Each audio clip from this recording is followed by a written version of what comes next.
war, disease, hunger. Throughout history, we faced many challenges. And throughout history, there have been those who chose to rise and face those challenges. Those that stand and say, we can do better. Those that put service above self.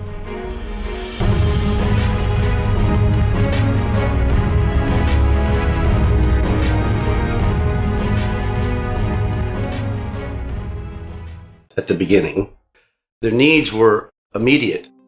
The four founders up in Chicago, businessmen and lawyers, didn't have a place to meet. So they would rotate to each other's offices, and they decided that they would call it the Rotary Club. It was people having meetings to try to execute the mission, which was service above self. They were trying to figure out ways to feed the homeless, to improve education, to eradicate sickness, to provide clean water and clean air for people that didn't have it. It's all about how we can better serve people around us who need help. The year was 1905. Paul Harris, a young and prosperous Chicago attorney longing for the camaraderie of trusted business associates, asked, "What can I do to improve my community?" He devised a plan, and he assembled a group of diverse professionals yearning to form new, meaningful, lifelong friendships and enthusiastic about community improvement. On February 23, 1905, in downtown Chicago's Unity Building, 4 professionals gathered for a meeting.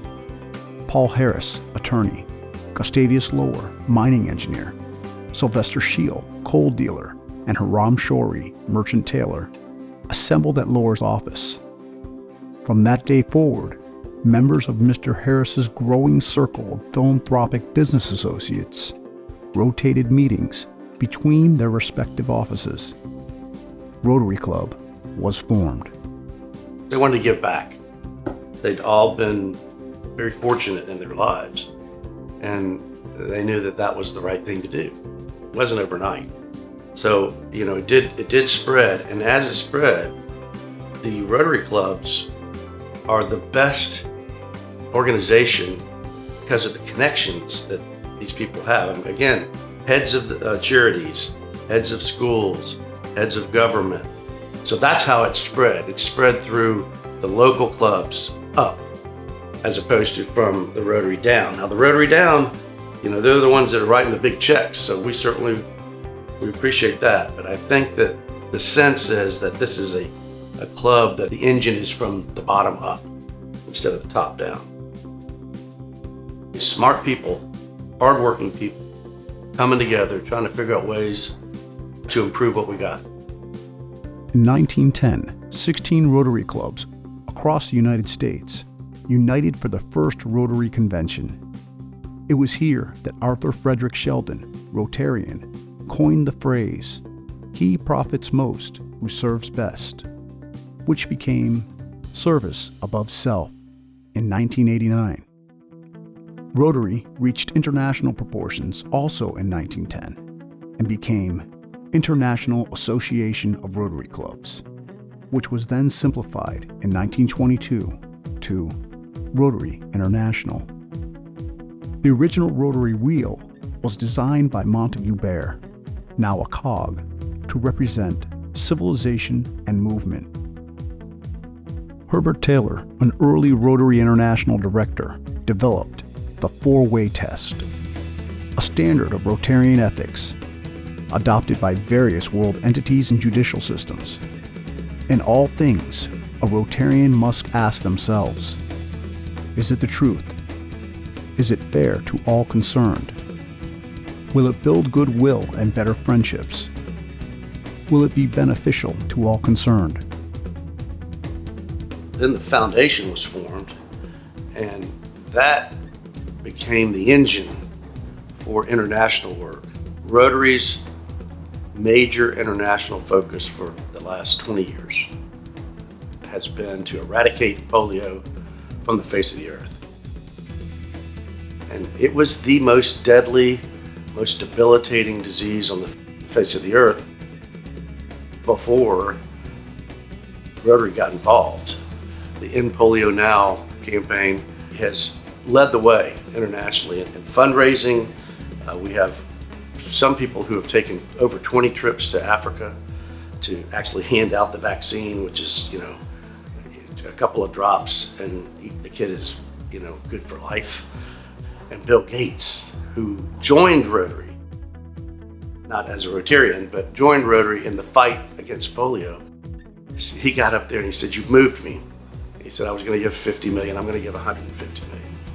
Because we've effectively wiped out nearly all of polio, but now it's mutating and we're having to fight the mutations, and you don't want to stop now. We want to finish the job.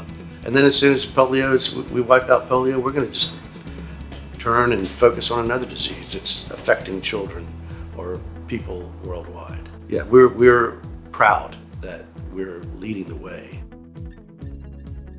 And what good does the Rotary Club do here in Tampa Bay and Ybor? There are so many programs. Phillips Shore Elementary, Meals on Wheels. Our club always has a certain number of people delivering Meals on Wheels every week. It goes on and on. A place called Camp Rotary. I don't know if you've ever heard of it, but it's a fantastic piece of land in the middle of Brandon that the Rotarians, many of whom were in our club, put up their own personal money to buy.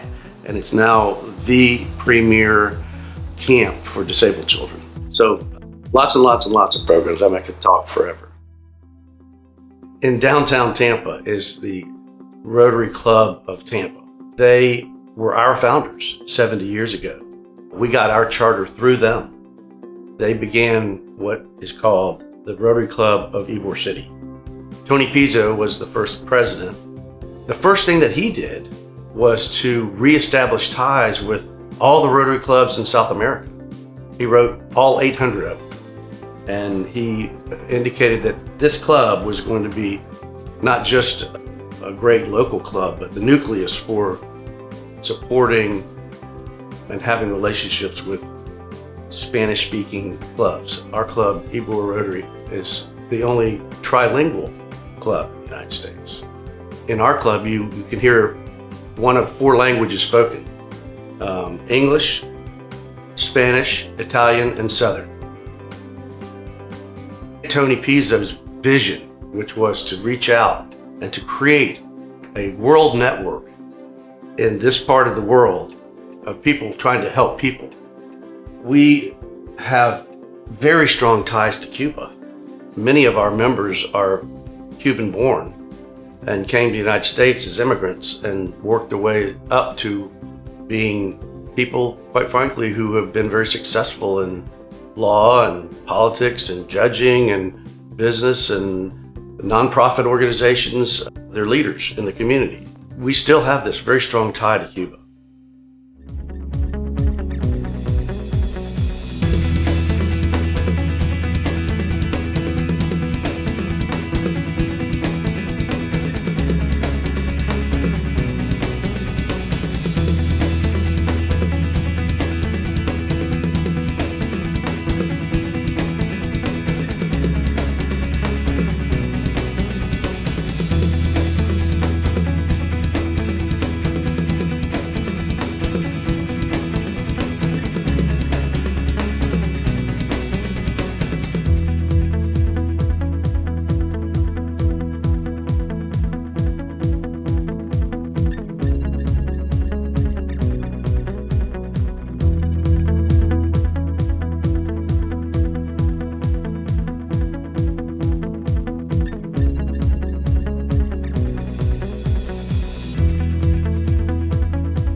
The 70th anniversary was something that has been anticipated for a decade. It was very much like a family reunion. 1, 2, 3.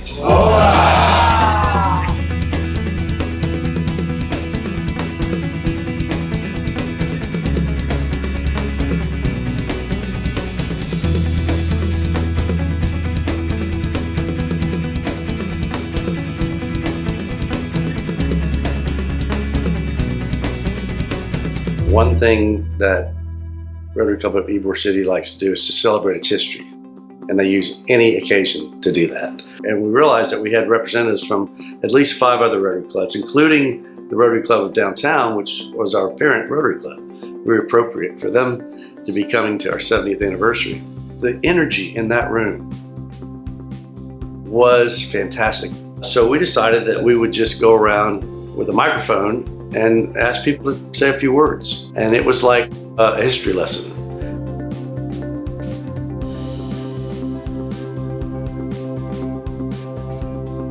Yes, sir.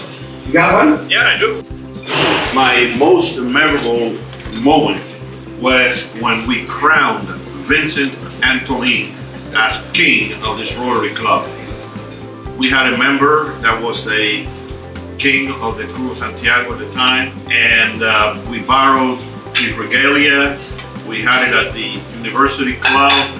Antolin's number 3 or 4 or 5 wife at the time was Elaine College, who was in charge of entertainment at Busch Gardens.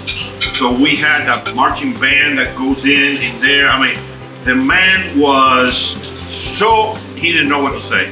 And then in the background, it was the night in which Harbor Island, which it used to be called Seton Island, or Seton Island, depending how you want to pronounce it, was inaugurated, and they had fireworks.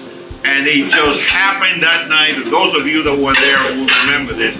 All over, and Vincent was speechless. He thought that the fireworks were for him. But to me, I will never forget that. It was the greatest stunt that I remember doing in this club.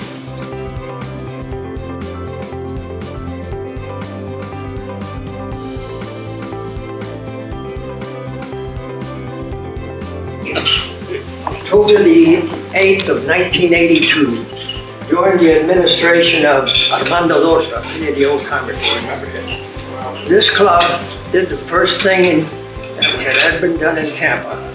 They unveiled a bust of Vicente Martinez-Ybor, which is located at the Ybor City State Museum patio. I appreciate to this date what the Rotary Club did, and it's a beautiful bust. It's a 150-pound bust, and it is located at the Ybor Museum State Park. So thank you, Club, for remembering the founder of Ybor City.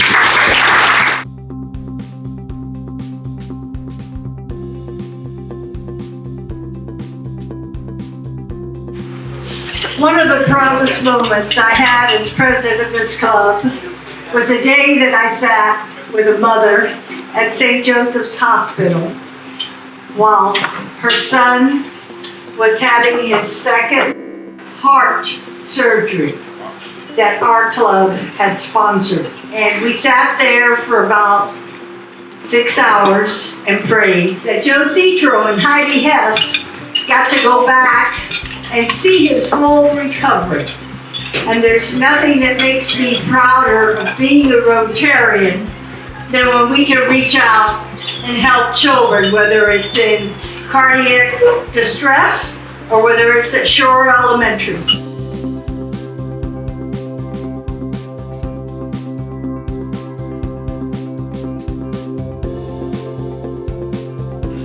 Well, I think the best years of my life was being with you guys here. Great friends, great group of people.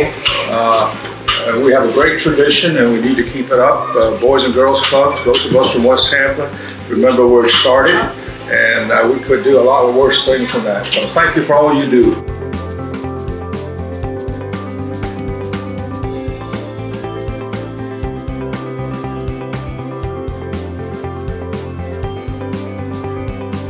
Of all the clubs throughout the world, there is no club that has consistently achieved more for the benefit of the community than the Ybor City Rotary Club.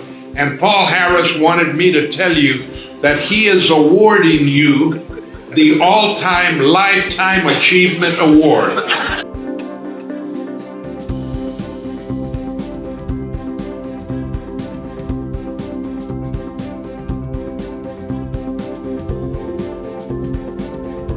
After all of these years, I've forgotten half of what I knew, and that half wasn't much. But I've enjoyed every day that I have been here. We've been here for how many years? 60 years, and I certainly appreciate my friends. I am more than glad to have met you guys, and I just hope I can keep on staying with you. Look. Okay, thanks a lot.